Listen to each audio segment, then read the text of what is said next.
Welcome to Baseball Biz. I'm Mark Carbage, your host, and with me is my special co-host, who's always special, Mr. Brandon Noe. How you doing today, buddy? I'm doing really good, Mark. How about you?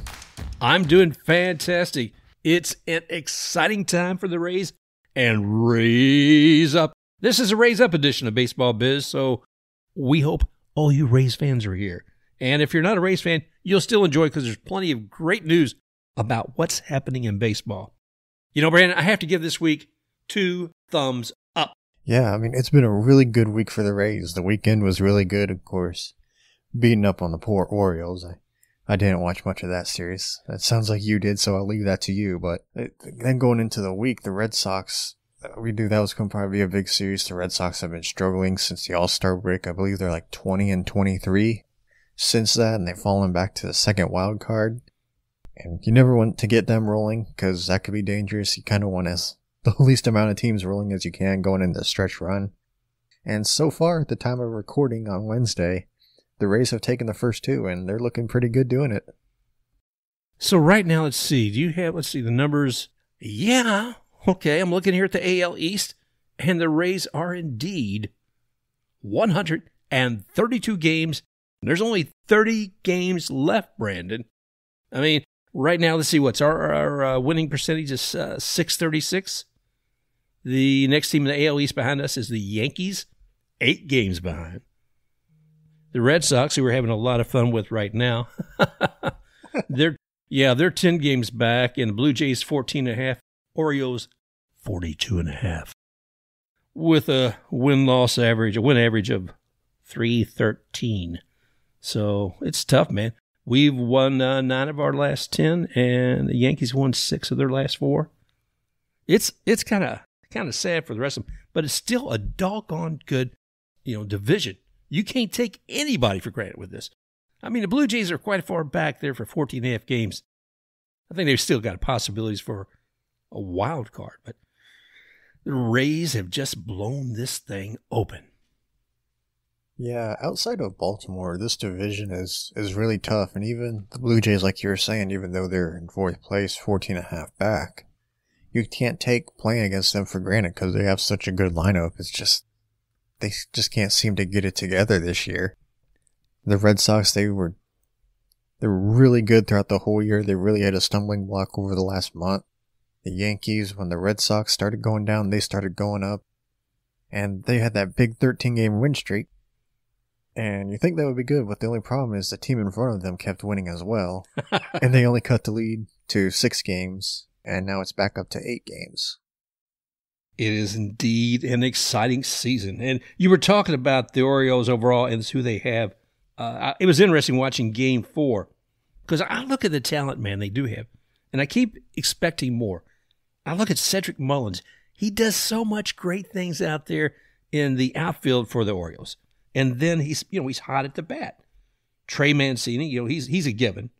Mateo, he does pretty good job out there as well. Ryan Mountcastle, I twitch every time I see him at bat when one of our guys are pitching to him. So they've got some really great folks there. I don't know if it's just, I think maybe it's more a problem of defense and pitching than it is offense. I'm not sure, but it was interesting watching the 4th game of that series with the Orioles. And what was great about it? Well, a bunch of things, actually. First, let's start about who was pitching that game. That was Mr. Chris Archer back in the game. And, Chris, he pitched 4 innings. They got 4 hits off of him and 2 earned runs. He had 6 strikeouts, though, in 4 innings. So that kind of, looked okay. Same game, Chargois came in and did 1 inning, had 2 hits. And Josh Fleming, I've got some points of concern about Josh, and evidently the Rays do too. They've moved him down. In that game, he pitched 1.1 innings, had 5 hits, 4 earned runs, 1 walk, and 1 strikeout. Not great, Bob. No. Armstrong came after him, 1.2 innings, also not great, but not what Josh had. Colin McHugh came in and wrapped it all up. But I think what was really interesting to me during that game as far as pitching goes is what happened on the Orioles side. They started out with Spencer Watkins, who can be a good pitcher, but he had, out of 5 innings, he had 7 hits, 6 earned runs, 1 walk, but he had 4 strikeouts. But what happened after that was, after Watkins, Lopez came in, and he pitched an inning. He had 1 hit on him, nothing there. But they brought in this other guy, Brandon. The guy is like, why in the world is he even in MLB at this pro level? He needs a lot of help. He needs a good pitching coach because Paul Fry came in after Lopez.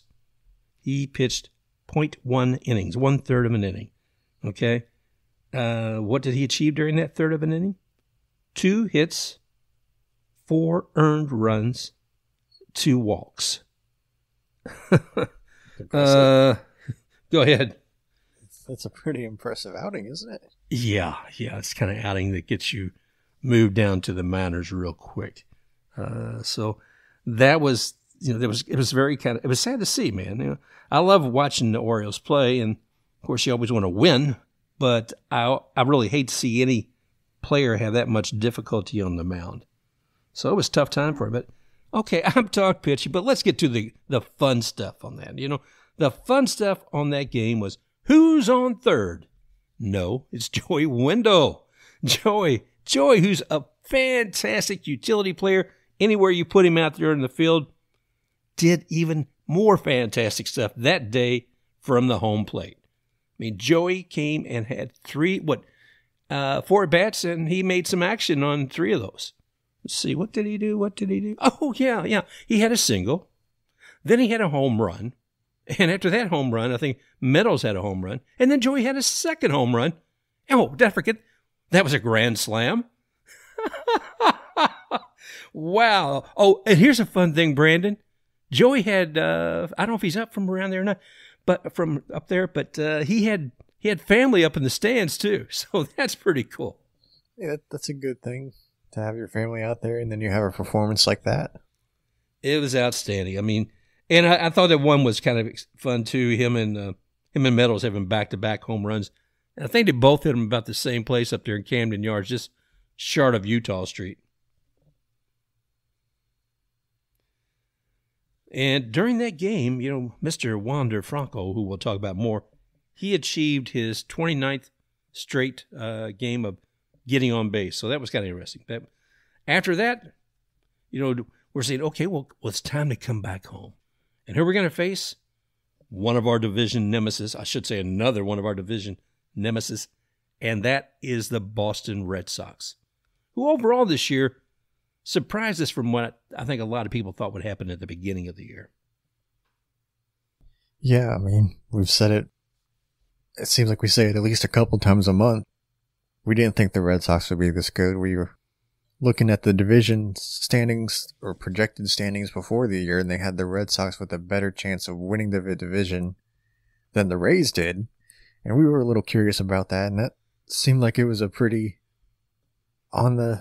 hit the nail on the head prediction for most of the way through, but that's kind of fallen apart a little bit recently, and the Rays have since pulled away with the division lead, and the Red Sox just seem to continue to fall back. And of course, it doesn't help now that they're having COVID problems. With it's now up to 6 guys on the COVID IL, and Xander Bogaerts found out in the middle of the game last night that he did test positive, and I don't know the ins and outs of their testing policy, but I mean, I would like to think they could get that in before he goes into the clubhouse and out there onto the field, talking with all these guys and coming in, not like face-to-face contact. I don't believe he did that, but you're still on the same field, running the bases. That's still pretty close. Yeah, I had to wonder, I mean, because early on, let's see, Bogaerts, I think, got on first, and Yandy Diaz had to be in certain close proximity to him.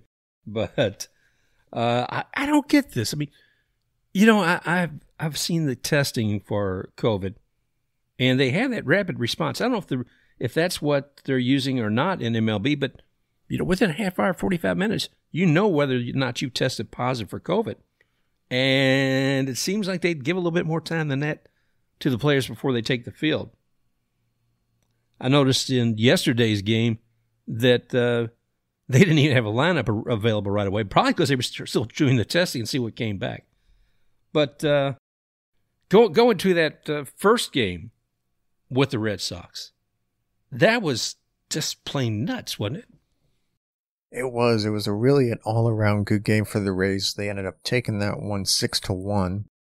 Wander Franco, he extended his on-base streak to 30 games, and he had a 2-run single even though he was thrown out at second. That does extend his on-base streak, and Luis Patino, arguably his best outing of the year. You can say last week against the Red Sox was his best. And let's see how long he went. I have it right here. Yeah, he went 5 2/3, gave up 5 hits and 1 run. And that's pretty good. I mean, for a 21-year-old, this is really his first year in the majors. I believe he did priorly pitch with the Padres, even though he wasn't like a constant starter like he is here. And I've been impressed with him lately. Earlier we were saying, maybe it's consistency he needs to work on. He's really gotten good these past couple outings, so I like what I've seen from him. And McClanahan as well, so they both seem to iron out their consistency. Yarborough has as well, and I'll get to him here in just a minute. So good stuff coming from the pitching staff. Offensively, Kiermaier had a really good night. Zunino did as well. Austin Meadows, he had his 92nd RBI of the year.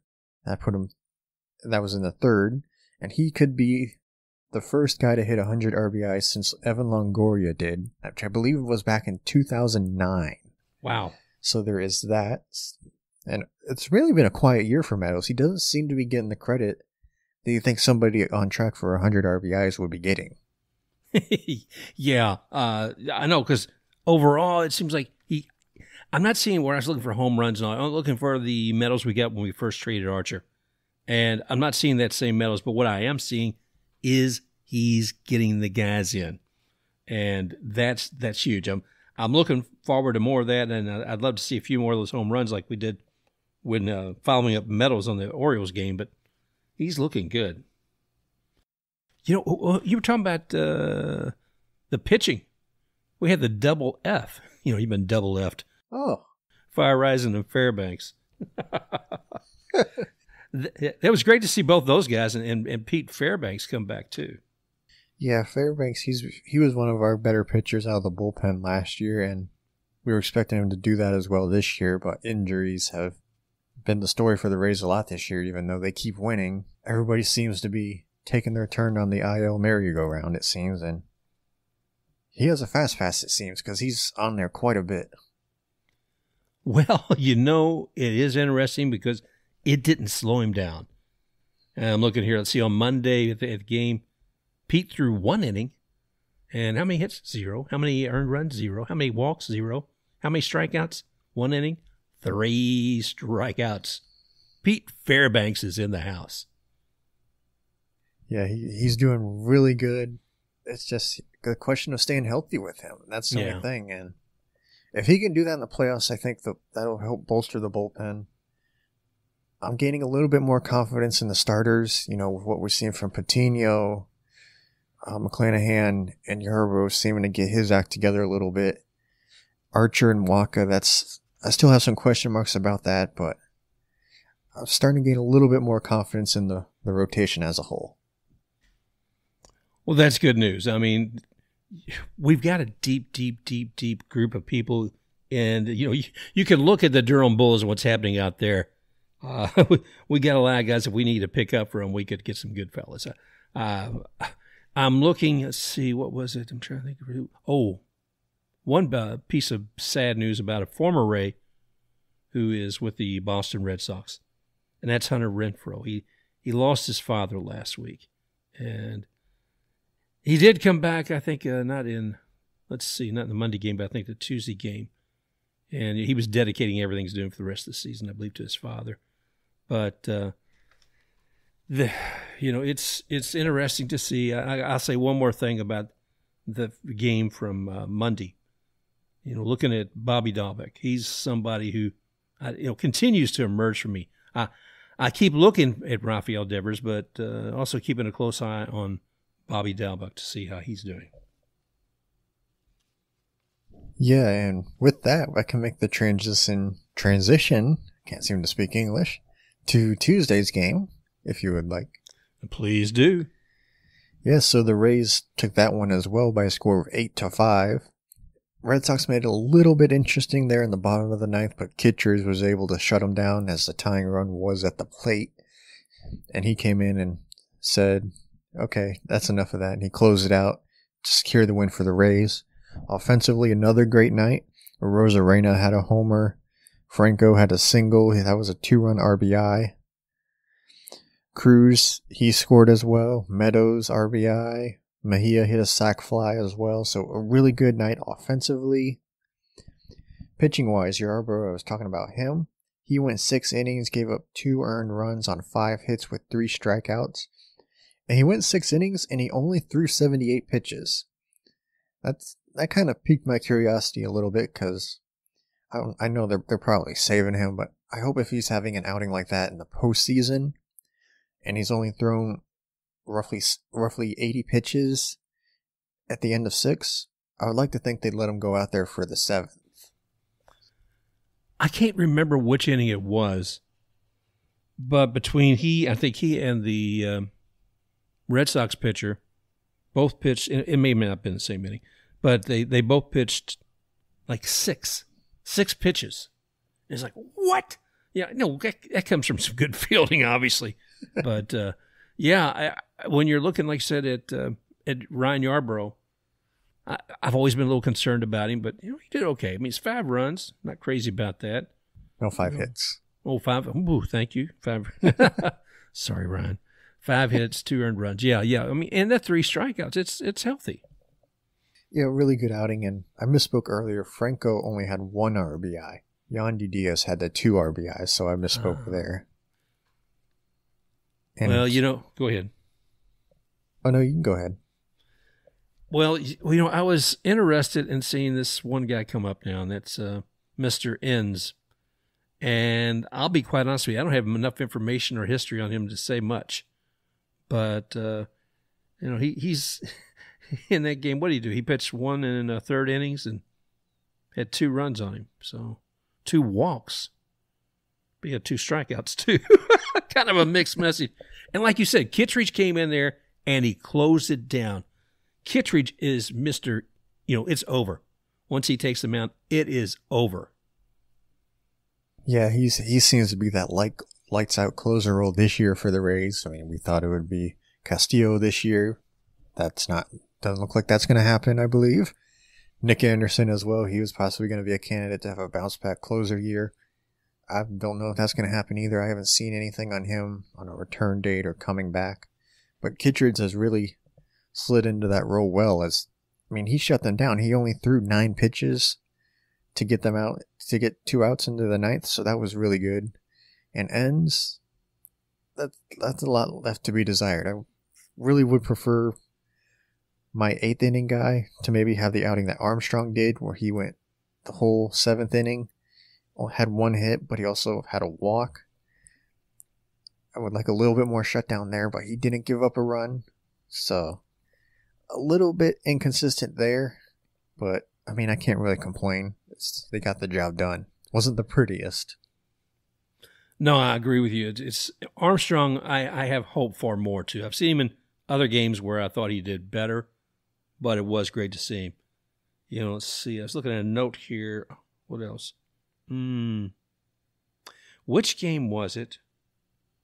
Was it this game where Cruz actually slid into home? I believe it was the first game. Okay. Was it the same play as where Wander got thrown out at second? Exactly. Yeah, that was the first game. Okay. Yeah, I'm sorry. I should have said something about that because that was an exciting play. It's like I think you said something about this earlier. Zanino got on, and then Cruz got on. Cruz got a double. And then to see Wander do what Wander does, get on base with a hit. Oh, gosh.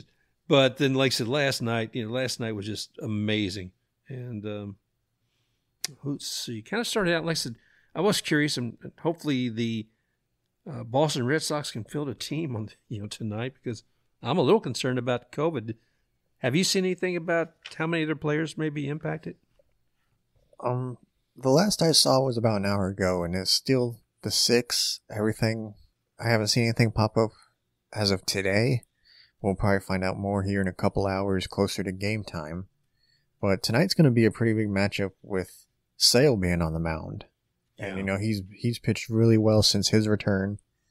And he kind of looks like that Gavin Weir kid that you saw in the Little League World Series. I heard you talking about him the other day a little bit. Yeah.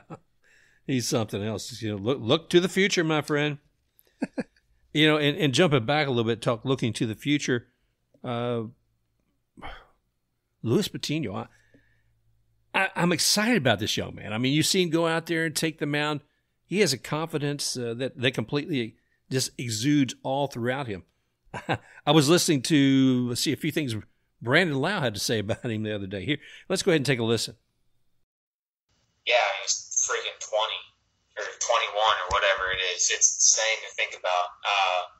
Just like the composure, everything that he has working up there at the mound, it's electric stuff, but, stuff doesn't ensure success. It's all the work and stuff that he puts in and, everything that he does when he's not starting gets him to that position. And, we love seeing it, and hopefully it continues. It's insane. And then I go back and think about what I was doing when I was 21, and sure as heck wasn't shutting people out in the big leagues. Well, there it is. You talk about respect from a great player, and I mean, Lowe has certainly proved himself. Now, granted, he wasn't a pitcher, but he definitely understands, what that young man is doing. Hey, my gosh, Brandon, you talk about youth being on a major league field, and I like Lowe. Unfortunately, I don't know if he's 20 or 21, but geez, my knees, Patino, the maturity, the confidence that he brings to that mound is just astounding to me. And, I look forward to more and more of him. To me, while we have a great team now, I think we're going to continue to have a great team for years to come. Yeah, I think we really can, because looking at what we have this year and what could possibly be coming up into the farm system, hopefully this extends into a longer run, and hopefully we can keep a good majority of these guys around for years to come as well. I mean, that'll be tough if they perform up to expectations, but hey, we got to enjoy them while we have them, and hopefully we can get the best results possible out of them. Absolutely. I mean, and you've seen the young people we've been bringing up and sent down because we just don't have room for you at the moment. And whether it be Tyler Walls or Vidal Brujan, we've got great talent. We got great talent at the Trop now, but we have a lot more. One quick tip of the hat, too, to Willie Adames and Avi Garcia. They seem to be doing a great job with the Brewers right now. And like I said earlier, I was sad to see Adames leave, but we've got that spot taken care of, and he's excelling. He may actually be the MVP for the Brewers this year. Yeah, I think he would. He would easily name him the MVP of the Brewers, even though he is on the IL right now. What he's done ever since he got there has been fantastic, and I mean, he couldn't do that here, obviously, because apparently the lights were affecting his vision, and hey, I mean, you got to see the ball when you're hitting at the plate, and it helps. Yeah, that does help just a little bit. And I guess he's in the better situation now where he can pick up the ball better, and we're getting to see him reach his full potential. And it's nice because we're not looking back at it like, oh, what could have been. We'll let him go. He's out in Milwaukee thriving, and now we got a young kid who's only 20, and he's thriving. And he's doing stuff that we haven't seen in years. Yeah. I mean, looking just at this month, it's basically been, as the Rays go, he goes. Because the Rays are, 20-3? Or something like that? Or they've only lost about 3 games and through the entire month of August? Something like that? I think it may have been a couple more than that. But yeah, they're outstanding. And let's see, take a quick peek. Let's see, I got 1, 2, 3, 4, 5, 6. Got 7. Looking from August 1st to August 31st, I think we've had what is it? 6 losses. 6 losses. 2 of them to the Twins, 2 to the Mariners, and 1 to the White Sox. So amazing. Yeah, I'd like to have that kind of average for an entire year if I was a team, any team. Look what they've only had the 6 losses throughout the month of August, and looking at Franco. But looking at him in the month of August, he's played in 25 games, and in 99 at-bats, he's had 31 hits, which is about a .310 average, roughly .313. Scored 26 runs, 8 doubles, 3 homers, 19 RBIs, and 9 walks, and only 8 strikeouts. So a really good outing, or a really good month. And the thing that makes me happy is not all of his RBIs are coming off of the homer. He's getting them off of doubles, triples, singles, sac flies, all that stuff. He's out there, man. And he's another one who just exudes confidence. And what he's achieving with that, let's see. So he's closing in on Mantle's record now. What, he got 31 games with on bases, right? I believe it's up to 32 now after last night's game. Well, I hope that continues on. I'm excited about that. And as long as we're looking at records, I think Meadows is moving up here on the RBIs. He's, moving, seeing how he's coming along. And I think you said that a moment ago. I was looking at run differentials between teams, kind of looking at records all around the place here. And let's see. Right now, looking across both leagues, the Dodgers' run differential is 212 runs. Houston, 173. This is for the year, folks. Rays, 171. Giants, 141. White Sox, 141. And then since we were talking about Adames, I might as well say it. The next one's Milwaukee with 125 and Toronto with 116. So a lot of good stuff going on there. A lot to be happy about going into this last month. Yeah. I can't be happy enough. But, you're talking about going into the last month. And I'm saying, well, what's ahead of us? Because we said we got 132 games under our belt. We got 30 more. Where are they? Who are we going to be playing? Is it going to be a soft schedule? I can tell you from a lot of different interviews I've heard from the players, they don't want a soft schedule. They want to be toughened up for postseason. They're ready for this. And it's a mixed schedule. They've got the Twins at home after the Red Sox, and since we've gotten beaten by them a couple of times, that'll be good. That's this Friday, Saturday, and Sunday. Then after that, we get on the road for 9 games. We go, we do 3 with the Red Sox again. All right. Then face Detroit for 3 games. And A.J. Hinch has him doing better than I thought he would this year, so I don't know. That could be a fun series to watch. Blue Jays. Well, Vlad Jr., it's always interesting to see what he can do. I mean, the rest of the teams have been, they're there. They're fourth in the AL East, and still have quite a bit to climb up to get back to the wild card, I believe. Then we come back home. We split 4 games again with Detroit, the Blue Jays, 3 more games at home. Then our cross-state rival, the Marlins. Yeah, come on, it's not a rivalry. We do 3 games with them. It's more like your friends. Hey, how you doing, guys? Good to see you again. And let's see, the Astros. We end the year out, the regular season, with 6 games away, 3 with the Astros and 3 with the stinking Yankees. Ooh. Could be an exciting end to the year. Yeah. I think I said on the other show earlier this week that Yankees got busted after 13 wins, and it was the Oakland A's who did it. I think the A's had that same streak earlier in the year, so that was interesting. Well, Brandon, I'll say it again, man. This has been an exciting year. Record after record, it seems like the team is breaking, as far as the number of wins that we're at right now. It's just been outstanding. Brandon Lowe, he's got 31 home runs this season. We talked about how Wander Franco is doing well with going ahead with 32 straight games and closing in on Mantle before you know it. I think Mantle's got 39. Just exciting things. Seeing Joey Wendle with 2 home runs, one of them being a grand slam. It's been an exciting week, and I'm looking forward to an exciting future all the way through the postseason and the World Series. Yeah. The Fall Classic. Yeah, hopefully they can get all the way to the World Series again this year. And, I mean, expectations were high going into the year, and so far they're exceeding those as they're on track to win over 100 games. And I believe they just had to play maybe a game or two over 500, and they'll have 100 wins on the season. Well, Brandon, I think we kind of covered what we can for this week with the Rays. And we want to thank all of our listeners here at Baseball Biz. And we're giving you 2 thumbs up to all our fans, okay? That's 2 thumbs up. And want to thank you all for joining us here. Who knows where you found us? Whether it was on Apple Podcasts, Google Podcasts, Stitcher, Spotify, and Buzzsprout. We're there. We're everywhere. We're also on Twitter. You can find Mr. Brandon at Sports Splits Pod. There you go, on Twitter.